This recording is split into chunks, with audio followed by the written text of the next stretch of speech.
15ই August মানে স্বাধীনতা দিবসের দিন আমি এই কাজটি করেছিলাম। তো চলো তোমাদের সঙ্গে শেয়ার করি যে কাজটি আমি কেমন করে কি তৈরি করেছিলাম এবং রং করেছিলাম। তো দেখো আমি এটা বেসিক্যালি তৈরি করেছিলাম একটা ভারতের ম্যাপ।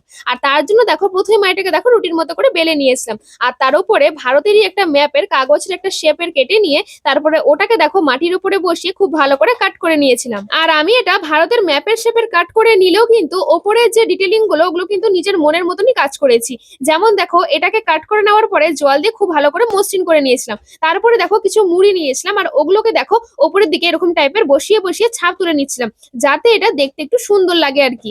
তারপরে দেখো এখানটা হোয়াইটের একটা কালার দিয়ে নিয়েছিলাম প্রথমে, তারপরে ওপরের দিকে দেখো এখানটায় যে গেরুয়া কালারটা হয় আমাদের পতাকার ওটাকে কিন্তু দিয়ে নিয়েছিলাম। আর আমরা তো সকলেই জানি যে আমাদের পতাকার রং কিন্তু গেরুয়া, সাদা ও সবুজ হয়। আর সেই মতোই দেখো এখানটায় দেখো কালারটাকে আমি রাখার চেষ্টা করেছি। যেমন ওপরের দিকে গেরুয়া কালার দিয়েছি, তারপরে সাদা, আর নিচের দিকে সবুজের পরিবর্তে আমি এখানটা দেখো এখানটা সবুজ কালারের ঘাস দিয়েছি, যাতে এটা দেখতে একটু অ্যাট্রাকটিভ লাগে। আর সব থেকে শেষে ছোট্ট মতো দেখো একটা অশোক চক্র এঁকে ওপরের দিকে আঠা দিয়ে সেট করে দিয়েছিলাম। তো হ্যাঁ, তৈরি হয়ে গেছে আমার মাটি দিয়ে একটি ভারতের ম্যাপ। এবার তোমরাই কমেন্ট করে জানিও যে এই কাজটি তোমাদের কেমন লাগলো। আর যদি ভালো লেগে থাকে তাহলে প্লিজ একটা লাইক করে চ্যানেলটাকে সাবস্ক্রাইব করে দিও।